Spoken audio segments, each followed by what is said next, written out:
మేము ఎందుకు పెంచగలని ధీమతో ఆలోచనతో ఈ మధ్యతరగతి రైతులకి ఇబ్బంది కలిగించే విధంగా మన మీటర్లు కరెంటు వాడుకునే విధంగా మీరు పరిపాలిస్తున్నారు.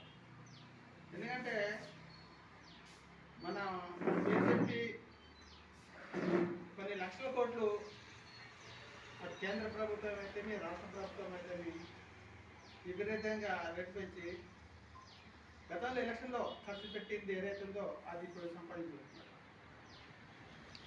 రైతులకి ఫ్రీ అన్నారు, అలాగే తెల్ల రేషన్కి కాదు ఫ్రీ అన్నారు, దళితులకు ఫ్రీ అన్నారు, బిడ్డలకు ఫ్రీ అన్నారు. కానీ అది కూడా ఒక 100 మందిలో ఒక 20 మందికి ఇస్తారు తప్ప 20 మందికి ఇవ్వడం. అది కూడా ఆ మీటర్లు కూడా మంచిగా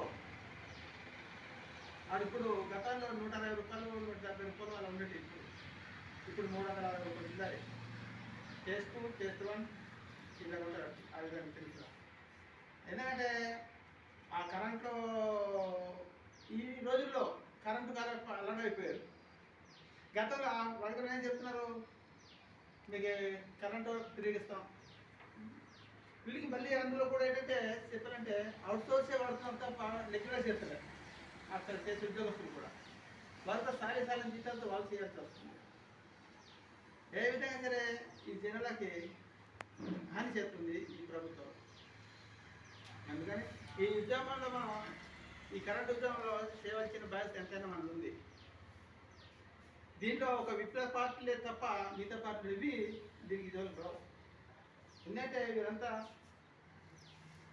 ప్రభుత్వ యంత్రాలకి, పాలకులకి, తలకి వాళ్ళ ముడ్లు కడిగే వాళ్ళు తప్ప ఇక్కడ ఎమ్మెల్యే ఎంపీలు తప్ప పేద ప్రజలకి పాపం ఆడికి తిండి ఉందా, బట్ట ఉందా, కట్టు ఉందా, ఇల్లుందని కనికరం లేదు, ఉద్యోగం లేదు, అడిగేవారు లేదు. మరి ఆ విధంగా మన ప్రభుత్వాలు పరిపాలిస్తుంటే మనము ఏ విధంగా ఉద్యమం చేయాలి అది ఒక ప్రణాళిక మనం కంపల్సరిగా రూపొందించుకోవాల్సిన బాధ్యత మనం ఇస్తాను.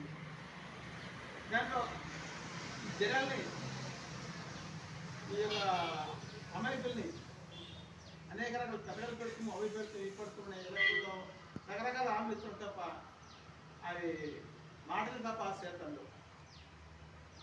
ఇవన్నీ మన ప్రజల దృష్టి తీసుకోవాలి, ప్రజలు విమర్శించాలి. ప్రభుత్వం ఎండగట్టాల్సిన బాధ్యత మన పార్టీకి ఎంతైనా ఉందని తెలియవచ్చు.